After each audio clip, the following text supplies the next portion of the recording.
नमस्कार. इझी कुकिंगमध्ये आपल्या सर्वांचं मनपूर्वक स्वागत. लाल भोपळ्यापासून आपण गोड पुऱ्या किंवा घारगे बनवतो. त्याचप्रमाणे आज आपण तिखट मिठाच्या पुऱ्या बनवणार आहोत. हे तुम्ही प्रवासात नेऊ शकता किंवा टिफिनमध्ये किंवा आपल्याला मधल्या वेळेत भूक जर लागली तरी आपण अगदी झटपट बनवू शकतो अशी ही रेसिपी आहे आणि खायला एकदम स्वादिष्ट आहे. तुम्ही नुसत्यासुद्धा खाऊ शकता किंवा ते टोमॅटो सॉस किंवा दही यासोबतसुद्धा याचा आस्वाद घेऊ शकता. हे आपण लाल भोपळा, गंगाफळ किंवा काशीफळ म्हणतात त्याला. तर आधी ह्या लाल भोपळ्याची फोडी करायच्या आणि कुकरच्या भांड्यामध्ये घालून वाफवून घ्यायच्या. लगेच वाफवल्या जातात, त्याची साल पटकन निघते. मग त्याची साल काढून घेतलेली आहे.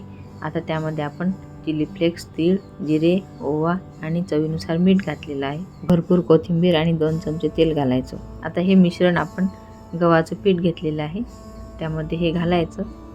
एकदम खमंग येण्यासाठी आपण त्यामध्ये 1 वाटी तांदळाचं पीठ घेणार आहोत. त्यामुळे छान खुसखुशीत होतात आपल्या पुऱ्या. आणि यामध्ये चणा डाळीचं पीठसुद्धा घेऊ शकतो आपण किंवा कॉर्नफ्लॉवरसुद्धा चालेल.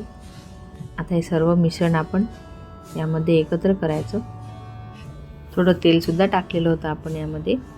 आता थोडं पाणी घालून घट्टसर गोळा मळून घ्यायचा आणि 5 ते 10 मिनिटांनी याच्या पुऱ्या लाटून घ्यायच्या. हे आपण वाफेवरच शिजवलं, तुम्ही याचा किस केला तरी सुद्धा चालेल. आता असा हा गोळा मळून झालेला आहे. 5-1 मिनिटाला झाकून ठेवायचं आणि नंतर याचे गोळे तयार करून घ्यायचे आणि याच्या पुऱ्या लाटून घ्यायच्या. तर छान मुरलेला आहे. याचे गोळे तयार करू. पोळपाटाला तेल लावायचं आणि छान पातळ लाटून घ्यायच्या. एक पुरी लाटू शकता किंवा मग एक पूर्ण लाटायची आणि एखाद्या झाकणाने नाही तर वाटीने त्याची गोल गोल काप करून घ्यायचे किंवा त्रिकोणी, चौकोनी कोणत्याही आकारात तुम्ही ह्या पुऱ्या बनवून खाऊ शकता. मुलांना वेगवेगळे आकार फार आवडतात, त्यामुळे वेगवेगळे आकार करायचे, काही गोल करायच्या.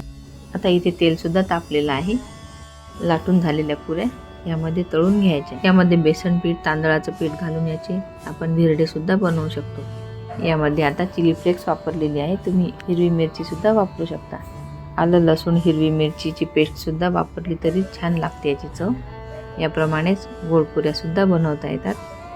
या प्रवासात न्यायला फार उत्तम पर्याय आहे किंवा टिफिनमध्ये सुद्धा आपण नेऊ शकतो. एखाद्या वेळेस मधल्या वेळेस आपल्याला फार भूक लागते, त्यावेळेस ह्या झटपट होणारी अशी रेसिपी आहे. तुम्ही आवर्जून करून बघा. खायला खूप स्वादिष्ट लागतात. यामध्ये थोडी कसुरी मेथीसुद्धा घालायची. खूप छान लागते यामध्ये कसुरी मेथी.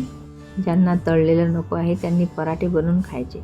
अशा ह्या आपल्या तिखट पुऱ्या तयार झालेल्या आहेत.